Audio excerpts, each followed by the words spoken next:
Hello. आज का topic है कि कंसेप्ट और प्रैक्टिस में अंतर क्या है और इसको मैथमेटिकली हम प्रूव भी करके दिखाएंगे कि कंसेप्ट और प्रैक्टिस होने से क्या फ़ायदा होगा। Let's see. जैसे ही हम एक जगह लिख सकते हैं कंसेप्ट, एक जगह लिख दिए प्रैक्टिस। ओके, कंसेप्ट क्या है? कंसेप्ट का पहला काम होता है you can take step.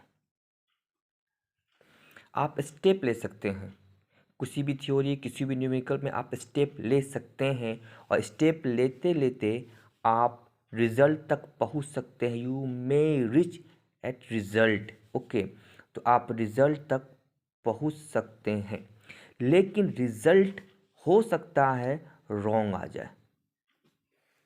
Concept से आपका स्टेप ले सकते हैं, लेकिन हो सकता है स्टेप करते करते रिजल्ट आपका रॉन्ग हो सकता है। यहाँ पे हम यहाँ पे कैन का यूज़ करेंगे और यहाँ पे हो सकता है रिजल्ट में बी रॉन्ग। रिजल्ट में बी रॉन्ग। इसी रिजल्ट के रॉन्ग को मिनिमाइज करने के लिए हम बार बार प्रैक्टिस करते हैं। ओके, तो प्रैक्टिस क्या करता है? Chance of error minimize. तो प्रैक्टिस गलती को कम करता है, लेकिन अगर आपका प्रैक्टिस बहुत ज़्यादा है तो ये बिल्कुल नहीं हो सकता है कि आप किसी चीज़ को स्टेप ले सकते हैं, आप किसी को इनिशिएट कर सकते हैं। लेकिन अगर कंसेप्ट क्लियर है तो आप किसी भी न्यूमेरिकल्स को, किसी भी थ्योरी को, अगर आपको थ्योरी पढ़ रहे हैं तो उसको आगे जाके आप उसमें आगे स्टेप ले सकते हैं। लेकिन प्रैक्टिस से आप स्टेप नहीं ले सकते हैं, सिर्फ आपकी गलती को कम करता है। कंसेप्ट का दूसरा इम्पॉर्टेंट है कि ये जो टाइम पर डिपेंड करता है। इसमें से जितना ज़्यादा हम टाइम देंगे कंसेप्ट हमारा उतना ही ज़्यादा और का क्लियर होता चला जाएगा। लेकिन प्रैक्टिस करने से हमारा स्पीड बढ़ता है। तो टाइम और स्पीड हमारा बढ़ता है। तो अगर देखा जाए एक डिस्टेंस निकालना हमको है तो उसका होता है स्पीड इनटू टाइम। तो मतलब स्पीड ज़्यादा, टाइम ज़्यादा दो, और टाइम ज़्यादा दोगे और स्पीड बढ़ेगा तो हमारा डिस्टेंस होगा, और डिस्टेंस मतलब एक टारगेट को पहुंच रहे हैं। इसको ग्राफ्स देखेंगे तो ये है मेरा सी। सी का मतलब कंसेप्ट, और ये हो गया मेरा पी मतलब प्रैक्टिस। तो ये हो गया बुनियाद, उसको बोलते हैं फाउंडेशंस। ओके, ये हमारा हो गया घर का मकान। तो अगर फाउंडेशन मेरा बहुत मजबूत होगा तो हम उसके ऊपर आराम से घर बना सकते हैं, और ये टारगेट पहुंचना है। तो यहाँ से जो जो जो डिस्टेंस है वो हमको ऊपर की तरफ जाना होगा।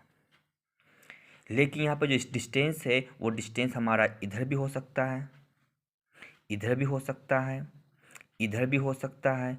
ये हमारा जो डिस्टेंस है वो कहीं भी जगह पे हो सकता है, लेकिन हमें एक टारगेट, एक डायरेक्शंस होना चाहिए कि मुझे पहुंचना कहाँ है।